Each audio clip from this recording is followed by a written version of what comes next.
My next guest is Dr. Stephen Haymon, a St. Louis-based clinical psychologist with almost 40 years' experience in counseling, dependency, and disorders. In his book, Stress, Coming Out of the Pits with God, he discusses the impact of stress on our daily lives, on our health, and on our relationships. Dr. Stephen Haymon, your book is called Stress, Climbing Out of the Pits with God. This is really where psychology meets spirituality. Why did you write this book? Well, the book came about simply because of what I call my King Nebuchadnezzar experience. I'd gone through some things where I lost everything that was important to me, my wife, my family, my business, my money, my health, and all of that. And God allowed that to happen to me because although I grew up in church, I knew of God. I didn't know him, but when I went down to the lowest level that I could possibly go down, then this great epiphany came about, and I wanted to know the God that spared my life. At the end of the story, is it then a Job experience, or that there is recovery? It is a recovery. Because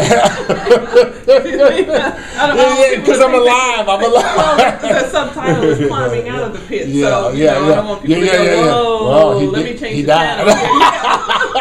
Is Robin talking to Lionel Richie up there? Who is she talking to? Is that Lionel Richie? No. The good thing was that it gave, as I said, there was an epiphany, but it gave me a different perspective on life in terms of relationships and things that I thought were important, but all of a sudden I understood really what was important. Yeah. So, and this, the focus here then is on stress. So I would imagine, having all of those things over a period of time, this all didn't happen like the story of Job in one day, but it happened over a period of time. So there was, I can imagine that there was stress, compounded by stress, compounded by stress, compounded by stress. How are those things that happen to you, what is the influence of that on stress? Yeah, it causes stress, but what is the influence of those things on your body, physically, emotionally, spiritually, financially?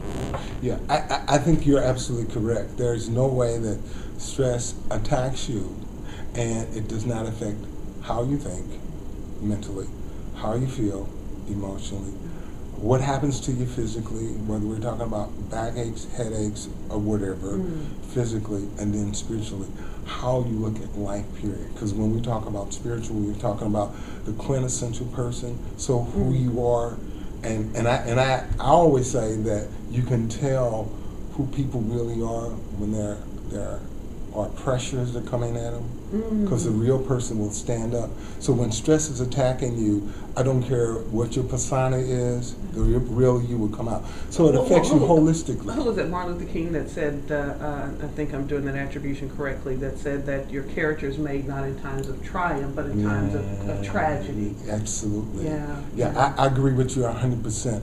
I think that from a godly perspective, I think he allows these things to occur to us, what, if you will, fire in the kitchen, and it's surrounding you, and you can see it engulfing, and you can see the effects that it's having. But I think what that does, it brings the dross, or it brings the quintessential you out of, and then you have a perspective of what really is important. So I think doing the trials and tribulations and the pressures and the things that are going on, I think what's in you, if it is in you, it will surface. It will come out. Right. Yeah. And it's the fire that brings it out. It's not the good times. It's those things that causes you to think and really have to rely upon God and to draw from within to survive. We are in, as a world, this global economic crisis that we're in is forcing stress, I would say, upon people in the most unusual ways. So someone, and I heard you say that if it's in, that it would come out, but when you hear about a tragedy when someone loses all of their stock and then they kill their family and then they commit they commit suicide. To me, that's a bit unusual, and it may be in some circles, in law enforcement circles, they may say they see that all the time. But it seems to me like there are external factors that really make things rise. I can't imagine a person saying that at some point I will kill my family, so that's in them. Does that make sense? I understand exactly what you're saying. But that is such a psychologist response, huh? Well, I know you're a psychologist. But let me say this. But let me say this to you. If it's not in you, then it will not come out of you. So the intricacies of the composition of who you are. I'm talking about your experiences and the things that you've been going through. Mm-hmm. It's funny you used about a person losing all their money, and this is a real life situation. One of the physicians who was up in New York had invested all his money into Bernie Madoff's Ponzi scheme, and he was retiring. He was 70 years old. He had a I'm talking about millions of dollars, extremely good practice. Was identified as a man of God because he was very active in church and stuff. And he was about to retire when this thing was uncovered, the Bernie Madoff thing. He ended up committing suicide, and it was at 70 years. At 70 years old, it was so traumatic for him. And so a lady said to me, she said, "I don't understand how a man of God can commit suicide, because it doesn't make sense." And I wasn't being insensitive, and I said, a person who's relying on God for his ways are not our ways and his thoughts are not our thoughts, a man or a woman who's relying on God during the most difficult period. Because see, it seems like when you went to bed last night, it was dark. And if you were tossing and turning, it would appear that night would have sustained itself forever, but eventually light will come. So sometimes in our skewed perception of life, we get stuck as though this is going to be forever. Forever, yeah. You can't see the light or even think that the light will because come. this pressure is coming at you. Yeah. What it does, pressure will differentiate a man of God from a man of persona of God.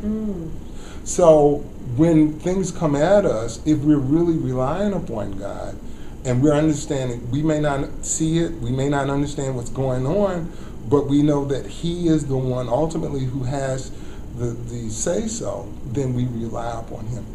Now this is what happens. We get stronger intrinsically. We get stronger spiritually. We get stronger mentally and emotionally. Not with some effort, though. It doesn't happen just because the light comes. No. It doesn't matter that we can't see the light. It does not matter. It's going to come anyway. It's going to come. You tell me. I don't know how old you are. You don't have to tell me. 25. I think you tell me. I thought you told me it was 24. Okay, but 25. You've changed on me. It's all right. However, in your 25 years, I don't care what the storm was. Not too long ago, a few weeks ago, there was a storm, and people who were in that storm thought it would never end, but the storm did end. Night has never sustained itself. I don't care what's going on, the wars. I mean, I was in the service during the Vietnam era, and it seemed as though it prolonged forever, but it did not.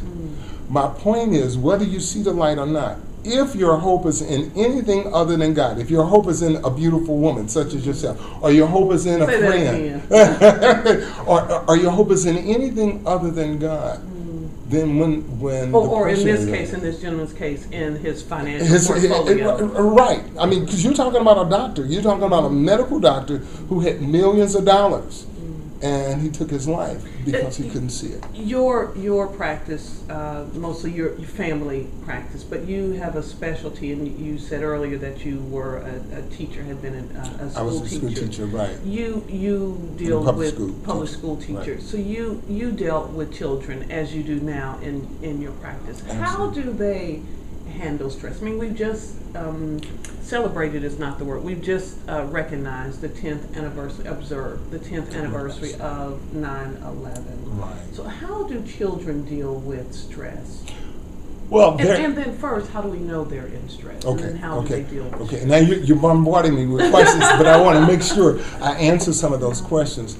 First of all, children are nothing more than mini me's. So how we deal with stress as parents, they're going to acquire our coping skills and survival skills. Now, how they're manifested is going to be a little differently. When we stress, we may go out and drink, or we may go out and smoke a joint, or we may go out and womanize, or we may go out and we may have sex. But a child or children may do something else. They may gravitate towards things that are not good for them, or they may do things that is a sign of stressing. They're needing attention. They may fight someone. They will do things which is a true indication that they're stressing. Now, you said, but we don't know it as adults because we don't see it as adults. We just see this misbehavior. We're not identifying. We're not identifying. We see stress. it, but we're not identifying. It's just stress. like the person committing suicide. Before a person commits suicide, there are telltale signs. So here we are. First of all, we get caught up in our own issues. So when we're stressing, please understand, if I'm afraid I'm about to lose my job, I'm afraid I'm losing my money, I transfer it to my kids. So my kids are absorbing it and they're going to react to it. And so if they're afraid in school that they may lose a privilege in school, absolutely. then they will do those things that we do. And my point is, if I'm obsessing about what's going on with me, and here the child is doing what he's doing, I'm too preoccupied with what's going on with me to be able to identify the symptoms and the behavior of this child. But what it is a cry, I need help. So particularly nowadays with the society, kids are into drugs, they're into alcohol. I would not want to be an 11 or 12-year-old kid. They're into sex, they're doing stuff. And there's so many distractions for the kids to have. But anyway, those are the manifestations. We can look at the grades, we can look at the behavior, we can look at staying in the room or being on the computer, dealing with pornography. And kids 9, 10, 11 are addicted to pornography because what they're stressing, and so they're looking for distractions. They're looking for something to help them to deal with the issues in their lives. So how then do they cope with these things when they see us as adults doing these things, stressing or not coping? How do children then cope? How do we move from those influences, those things that are influencing them, to those coping things, and then especially with children? Can I back up a second, because we were talking about dependency on God and how when we're going through things we have to look to God, and if we don't look to Him, what we'll do is do the same thing anyone else, because we're looking for relief. How do you spell relief? Drinking, drugging, sexing, gambling, eating, whatever we possibly can. Well, if my job, I have stewardship over my kid, and at least until he's 17 or 18 years old, meaning that you have, as the time progresses, your influence becomes less and less. So from 1 to 5, you have a lot more influence than you would 6 to 13, and by the time the kid is 14, 15, 16, 17, what you haven't put in the kid, you haven't. But what they're seeing, how you're responding to them. A child is looking for stability. They're looking for the Rock of Gibraltar. So when I'm hurting, when I'm not understanding what's going on, the parent has to be available. Here's the problem, Robin. Both parents are working. Both parents are stressing. So the availability is not there. So the thing that's important, particularly for a child, is to know no matter what's going on, my parent is there.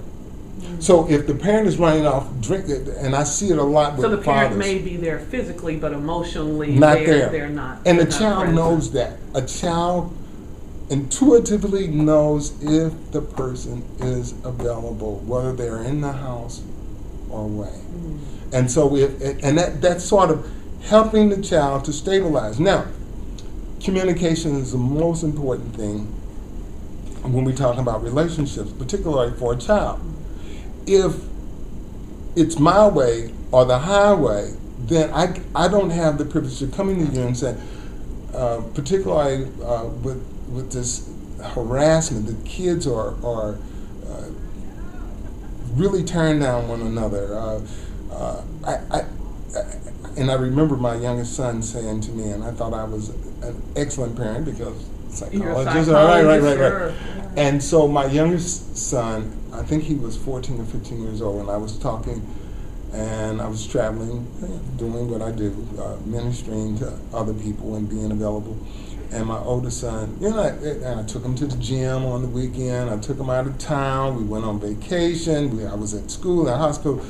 And my youngest son hit me upside the head with a baseball bat. He said, when other kids were harassing me and making fun of me, and I needed to talk to you, and I knew what you were doing, but you weren't there for me. So people talk about quality time. There's no such animal as quality time unless there's quantity time. How do I know what's important to you? I got to spend time with you. A great minute going to the zoo and having a conversation does not make the quality. So saying that does not make this. So you're saying that it has to be a series of great moments. It has to be great moments. So I feel comfortable enough with you that I can tell you, Judy said something about you, Mom, today. Or I am hurting because people made fun of me. Or I need money because people are wearing this and that and the other. And the parent has to be there as a steward of that child to console that child and to represent stability no matter what. We're going to make this through. But how are you going to tell me that if you don't believe you're going to make it through your own situation? Myself as an adult. That's right. So then that's the influence then. And it's not what you tell me. It's what you show me. It's what you're living. So my point being that, yes, kids are stressing and they're doing things that the parents are taking Xanaxes, they're taking benzodiazepines or tranquilizers, they're taking antidepressants, and they're taking sleeping medication, and the children see that. So they may not have access to all of that, but they're going to find a way of mitigating what they're feeling in some fashion. What's the good news? The good news is number one, there are so many different things you can do as an adult, as a child, because the body itself heals itself.